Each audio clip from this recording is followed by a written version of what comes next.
Générer des changements de comportement, éveiller à la nature, à la biodiversité du monde, c'est ce que propose l'ASBL, la cuisine sauvage, à travers son éducation à la cuisine des plantes sauvages comestibles. Nous emmenons des personnes dans la nature, découvrir ces quelques plantes en espérant changer leur regard, changer leur perception. Et le fait évidemment de les cueillir, de se pencher vers ces plantes, de les cuisiner, de les ingérer, permet une reconnexion très forte puisque finalement la plante est en nous, de manière assez imagée en tout cas. Et voilà, au travers de cette activité qui est plutôt dans l'air du temps, plutôt colorée, plutôt sympathique, basée sur les saveurs, sans discours moralisateur mais plutôt ludique, eh bien on génère des changements de comportement. Une noble mission partie d'un rêve d'enfant, un rêve de cabane, le rêve de pouvoir se perdre dans les bois et d'y être autonome. Ce qui me plaît beaucoup, moi, en tant que conseiller en environnement, derrière la cuisine sauvage, c'est toute la notion d'autonomie alimentaire. Finalement, la cuisine sauvage, c'est l'alimentation durable par excellence, une alimentation qui n'a pas nécessité de monopolisation de surface agricole, pas d'énergie, pas de transport, pas de produits phytosanitaires, pas d'arrosage, pas de chauffage, pas de conditionnement, pas de marchandisation.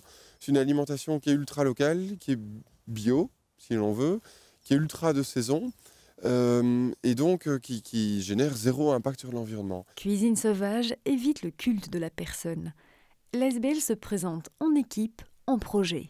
De cette manière, elle s'oppose au star system, au personnage du grand chef qui domine l'univers de la gastronomie.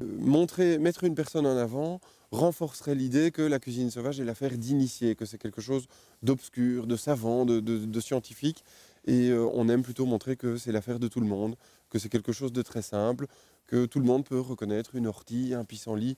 Il n'y a pas besoin d'être un savant que pour pouvoir s'essayer à cuisiner quelques plantes sauvages. Ses valeurs, son engagement pour la nature, Cuisine sauvage les diffuse au moyen de diverses activités de plein air, toujours dans un esprit positif, ludique et respectueux de l'environnement. Par exemple, nous avons développé un projet en Cuistax, un projet un peu fou qui s'appelle l'équipée sauvage, qui est une balade gourmande où l'on descend la citadelle de Namur en Cuistax et où l'on déguste des plantes.